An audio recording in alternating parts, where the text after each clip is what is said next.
Ildar Gazinoviç meni sıylavlarin davom etali. Brat, nechta shortasin men bugun? Дальоны. Steak oshab turadigan musun? Steak. Конечно. Allah bilsa steak oshaymiz hozir. Ay ay ay. Steak oshamagan qayni meni brat.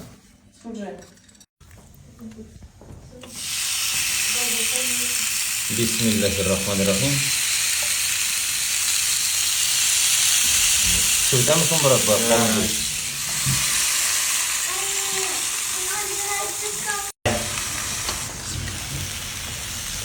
Buldu değil bu.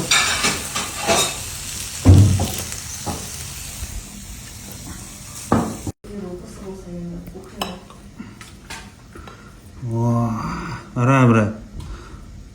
Нишек, сочный. Интересен, еме?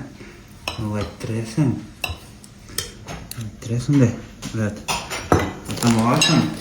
Былай айтып қонақта хужаның өзі ошатқаны жоқ еді. Бисмилlah.